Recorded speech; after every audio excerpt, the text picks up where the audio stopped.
अगर आप जेओआईटी की तैयारी कर रहे हैं तो इस वीडियो को ज़रूर देखिए। इस वीडियो में हम एमएस ऑफिस से रिलेटेड कुछ एक मोस्ट इंपॉर्टेंट एमसीक्यूज करने वाले हैं।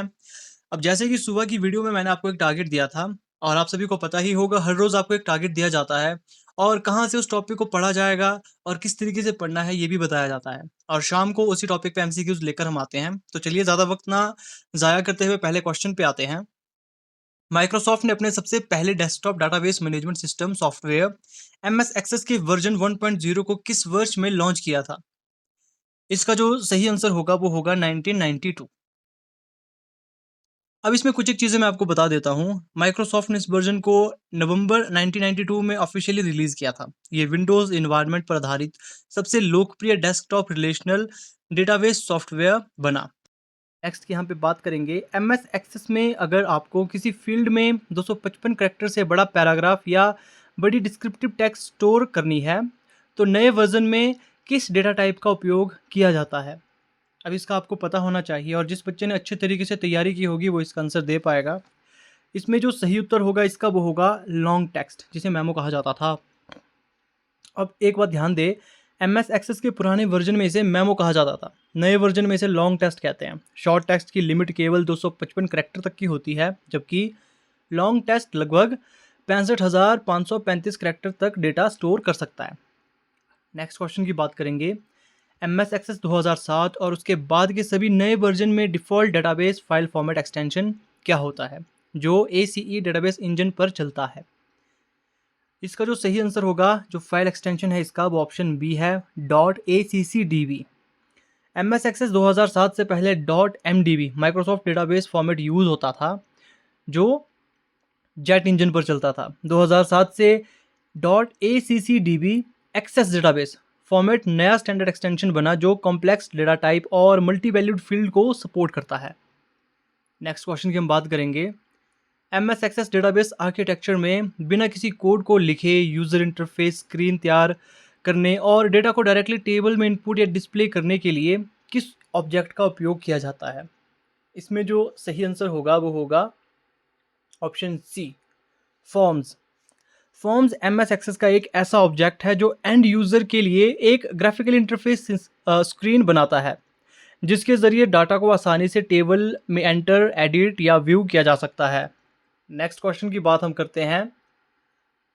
एम एस एक्सेस में दो टेबल के बीच रिलेशनशिप बनाते समय रेफरेंशियल इंटीग्रिटी का क्या मुख्य उद्देश्य होता है?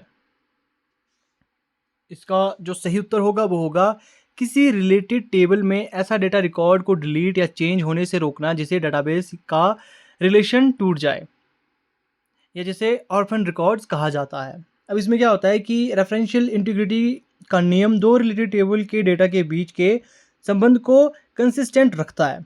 ये पेरेंट टेबल के उन रिकॉर्ड को डिलीट करने से रोकता है जिनका डेटा चाइल्ड टेबल में पहले से मौजूद हो, ताकि ऑर्फन रिकॉर्ड ना बने। तो ये कुछ एक मोस्ट इंपॉर्टेंट क्वेश्चन थे आपके एमएस एक्सेस से रिलेटेड। अब देखिए डेली बेसिस पे आपको यहाँ पे टारगेट दिए जाते हैं और पहले ही मैंने बहुत सारी वीडियोस में भी बताया है कि कौन सा टॉपिक आप कहाँ पे तैयार करोगे। बाकी ज़रूरी नहीं है, जो प्लेलिस्ट मैंने आपको प्रोवाइड करवाई है उसी से आप तैयारी करो। आप यूट्यूब पे सर्च कर सकते हो, बहुत सारे टीचर हैं, लेकिन उसमें एक सुझाव मैं आपको ज़रूर दूंगा। मान लीजिए आप एमएस एक्सेस ही पढ़ रहे थे, आपने यूट्यूब पे सर्च किया, किसी एक टीचर से उसको पढ़ा, फिर आपने दूसरे टीचर से भी ज़रूर उसे पढ़ना है। हमेशा मैं कहता आया हूँ, एक टीचर कभी भी इनफ नहीं रहता। लगभग वो 80% डेटा तो आपको दे देते हैं, लेकिन 20% डेटा छूट ही जाता है। चाहे टीचर कितना ही कुशल क्यों ना हो, कुछ ना कुछ चीज़ें छूट ही जाती है। वहीं जब हम वीडियोस पूरी देख लेते हैं, जब वीडियो से हमें चीज़ें समझ आ जाती है, फिर हम, जैसे कि मैंने आपको हर वीडियो में बताया है, आपको एआई टूल्स का यूज़ करना होगा। अब बहुत सारे कंपटीशन में बच्चा वही आगे निकलेगा जिसको एआई टूल्स यूज़ करना आता हो।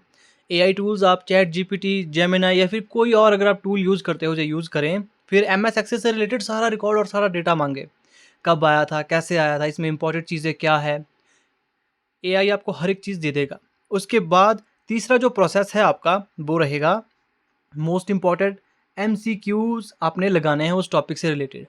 इससे आपको पता लग जाएगा कि किस टाइप के क्वेश्चन इस टॉपिक से आते हैं, और अगर कुछ चीज़ें आपकी छूट गई होगी तो एमसीक्यूज़ आपकी वो चीज़ें पूरी कर देता है। इस तरीके से पढ़ोगे 100% आपका एग्ज़ाम ज़रूर क्रैक होगा। कोई गुंजाइश नहीं बचेगी जहाँ से कोई कमी रहे। बाकी डेली अपडेट्स के लिए अपने चैनल के साथ जुड़े रहना है। मिलते हैं आपसे नेक्स्ट वीडियो में। और एक और बात मैं बता दूँ, कल छुट्टी है, तो छुट्टी के दिन आपको टारगेट नहीं दिए जाएँगे। कल आपने प्रॉपर रिवीज़न करना है। जो भी आपने आज तक पढ़ा, जो भी टॉपिक तैयार किए हैं, उसका आपने प्रॉपर रिवीज़न देना है। हफ्ते में 1 दिन आपने ऐसा ज़रूर रखना है, जिसमें आप एक डिटेल्ड रिवीज़न करें। तो मिलते हैं अब आपसे नेक्स्ट वीडियो में किसी नए वीडियो के साथ।